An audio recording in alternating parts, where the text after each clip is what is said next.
Welcome sa Tagalog Crime and Mystery. Ang ating kwento ngayon ay pinamagatang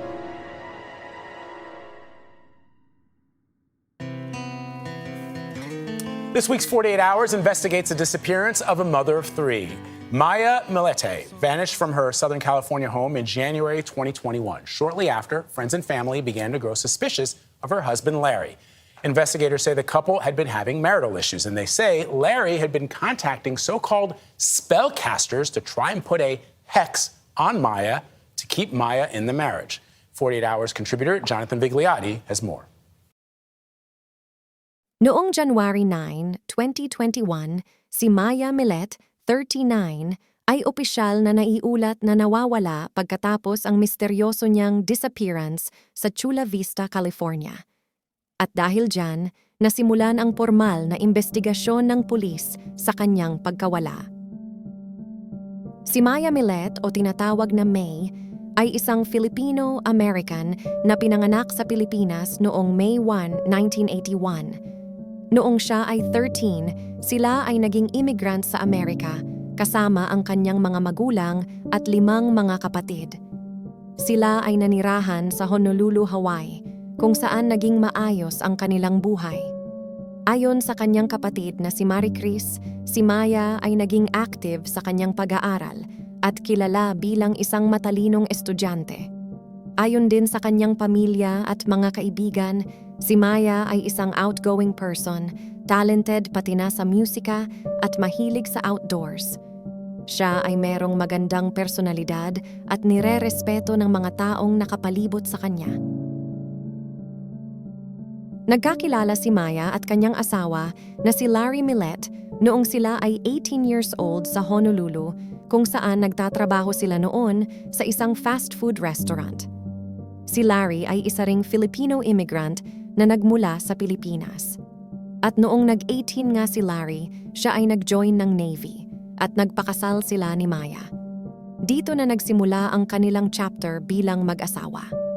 Kalaunan, si MAYA at Larry ay lumipat sa Southern California kung saan sila nagsimulang mag-build ng kanilang mga careers sa loob ng US Navy. Si Larry ay isang optician sa Naval Medical Center at si MAYA naman ay isang supervisor contract specialist for the Naval Information Warfare Center. Ayon sa kapatid ni MAYA na si Marie Chris, last na nakita si MAYA ng kanyang 3 mga anak sa loob ng kanilang tahanan sa Paseo Los Gatos in San Miguel. Lalo nang nabahala ang pamilya dahil sa balitang naiwan nito ang Jeep at Lexus sa kanilang tahanan. Pati na ang cellphone at mahahalagang gamit ay naiwan rin. Sa puntong ito, naisip na ng kanyang pamilya na baka may hindi magandang nangyari kay MAYA dahil sa hindi niya pag-contact sa mga ito. Imposibleng iwanan daw ni MAYA ng matagal ang kanyang mga anak. Lalo na at malapit na ang birthday ng isa sa mga ito, at nagpaplano pa silang mag-celebrate para sa birthday ng anak.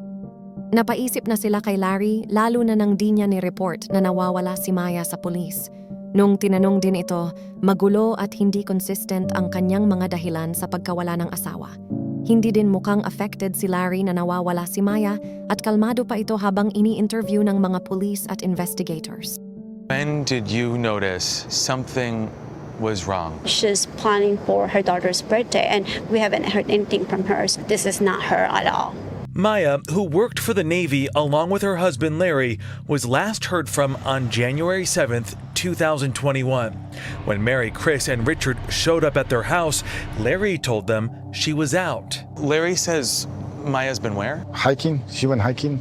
Billy Little, a former criminal defense investigator for the Navy, helped Maya's family in the early days and talked to Larry about his wife's disappearance. He was unconcerned about his wife being gone. He said this wasn't all that unusual for her. I didn't have the answers at that point, but I was very suspicious.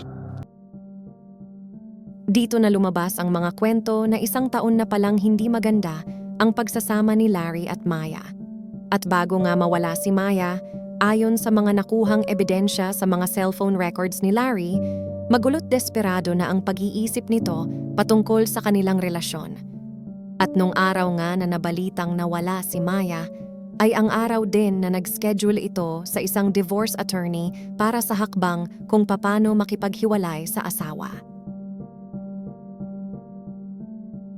Ang kanilang matinding mga away ay nagmula sa pagiging paranoid ni Larry na may affair si Maya.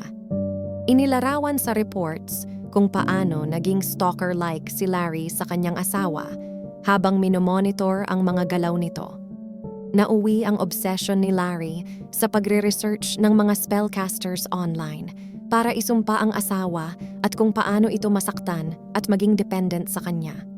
Sa pagitan ng September 2020 at January 2021, nakipag-ugnayan si Larry sa mga online spellcasters araw-araw, minsan ay multiple times pa sa isang araw, at bumibili ito ng mga spells upang maging masunurin at ma-in-love muli ang asawa sa kanya.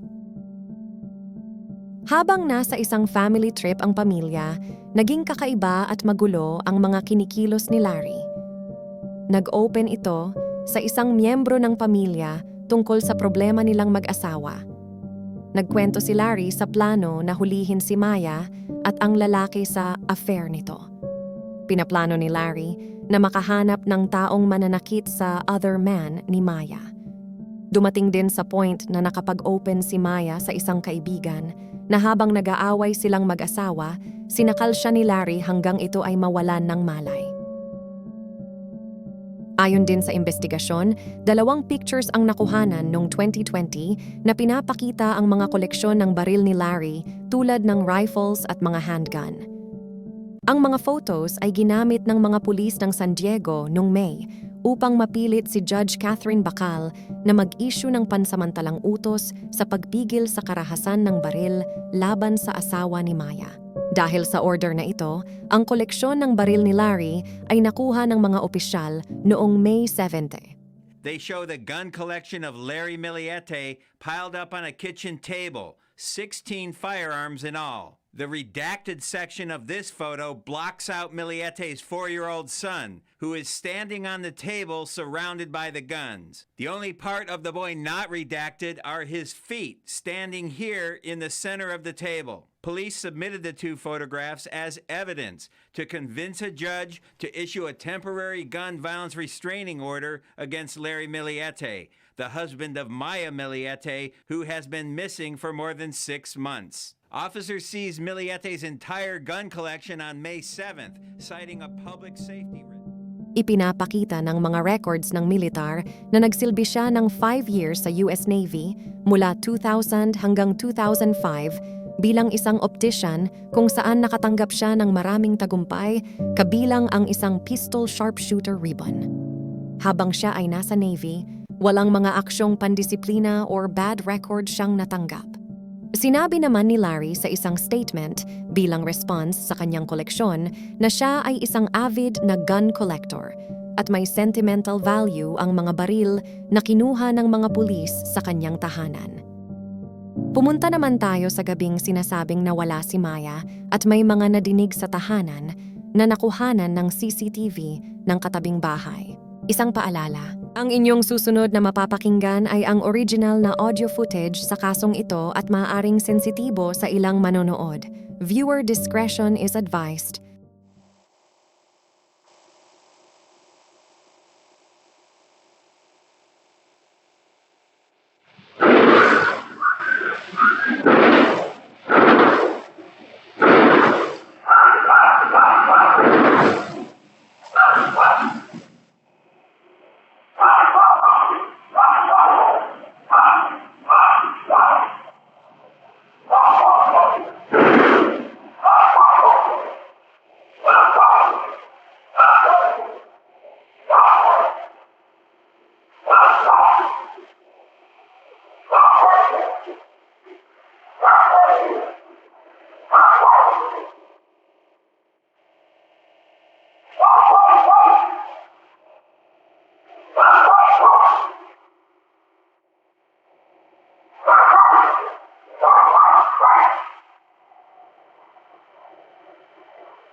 Ang audio mula sa security camera ng isang kapitbahay ang nakuhanan ng footage kung saan may parang mga putok ng baril mula sa kanilang tahanan na naitala noong 10 p.m. noong gabing nawala si Maya.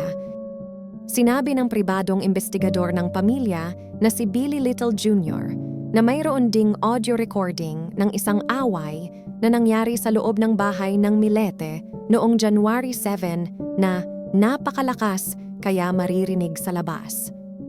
Ito ay nasundan ng 10 putok ng barel, iniulat ni Little na nakuhanan ng recording ng CCTV. Ayon sa report, mayroon ding isang video ng mga anak nila Larry at Maya na naglalaro sa likod bahay ng 10 p.m. ng gabi.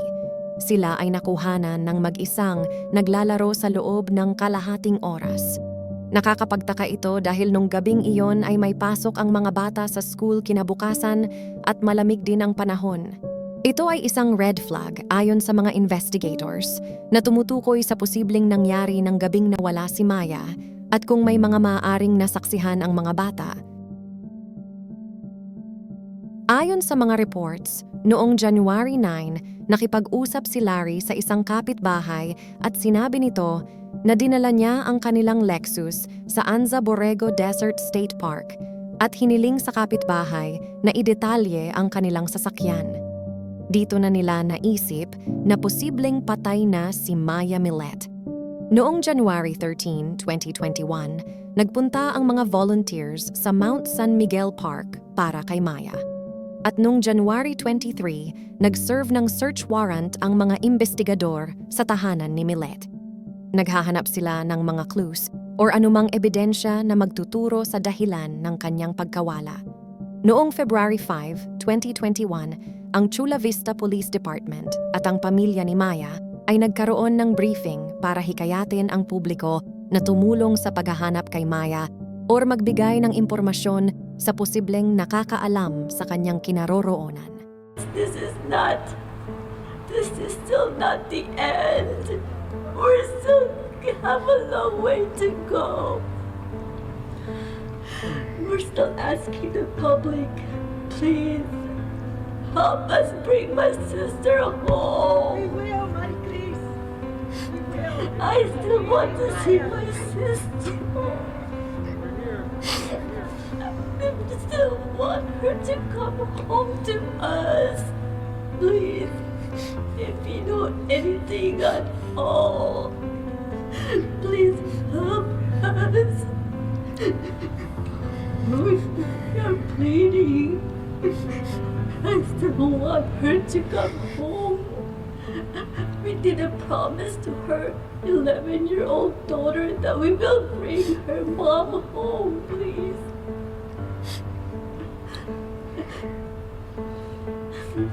Let the kids know where their mommy is at. Let them know the truth, that they'll still be brought up And that she didn't abandon them. healthy. She didn't just get up and leave. I also want to thank the media for never giving up on the family. Yes. On Maya's case. You guys put her face on all the televisions, newscasts, social media. You guys never gave up on us. And you guys didn't let this case become a cold case. Just like the police department. Thank you, everybody. Men and women in blue. We love you guys. Thank you. And the community that supported us every weekend, every week. Prayers. Prayers. Every Thursday we do prayers. Thank you to all the community that came out. Every search. Even the weekdays. Rain, shine, desert, ticks and all. We were out there searching for our sister, so. We're not going anywhere. Thank you guys. Thank you. And again, thank you so much, everyone. It's all a teamwork from everybody. Thank you. We are bringing justice to my sister and we'll bring her home. Thank you. Thank you guys.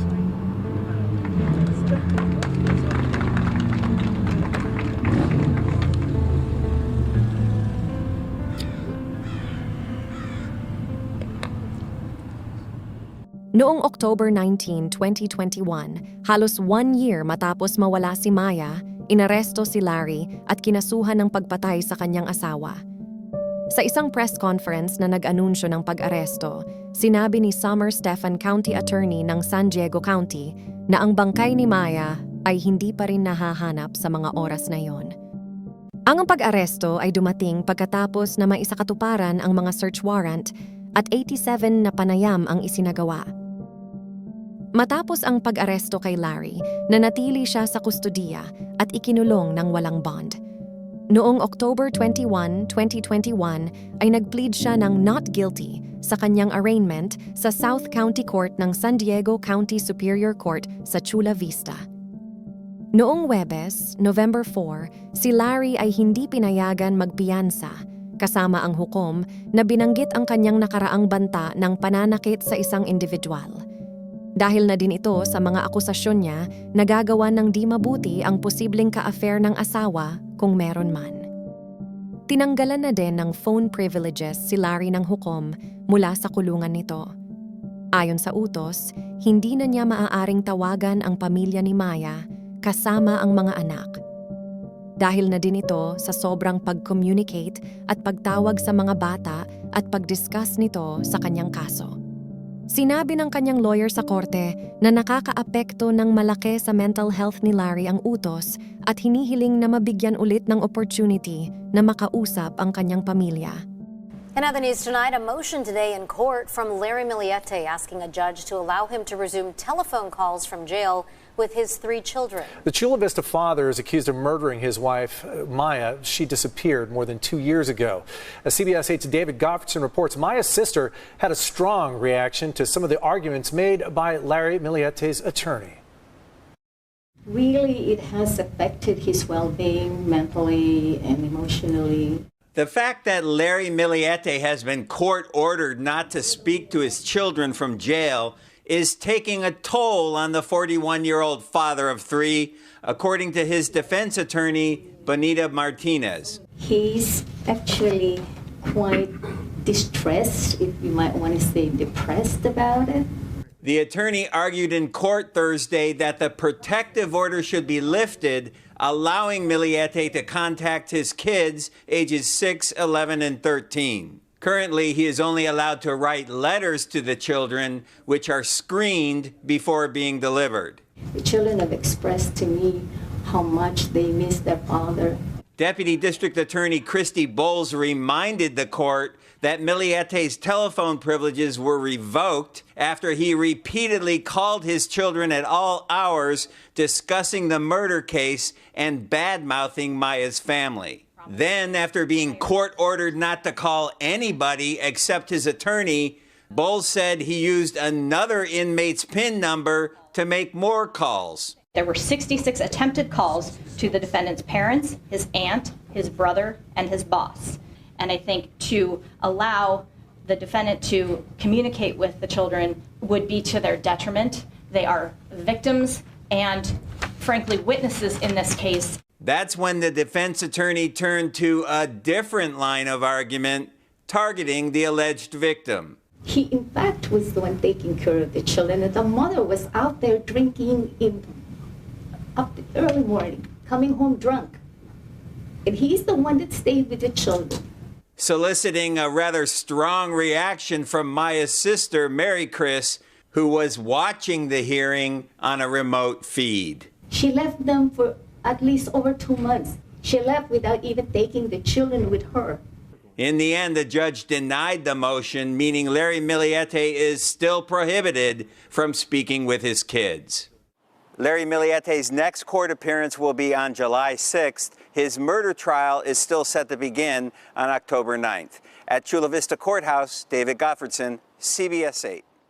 Thanks, David. Ikaw, sa tingin mo ba ay dapat bigyan ulit ng privileges si Larry na makausap ang mga anak nito habang siya ay nakakulong? I-comment lang sa comment section ang inyong sagot or opinion. At kung meron pa kayong mga suggested stories sa ating channel, i-comment nyo lang yan sa baba. Salamat at sa muli nating kwentuhan. Ito ang Tagalog Crime and Mystery.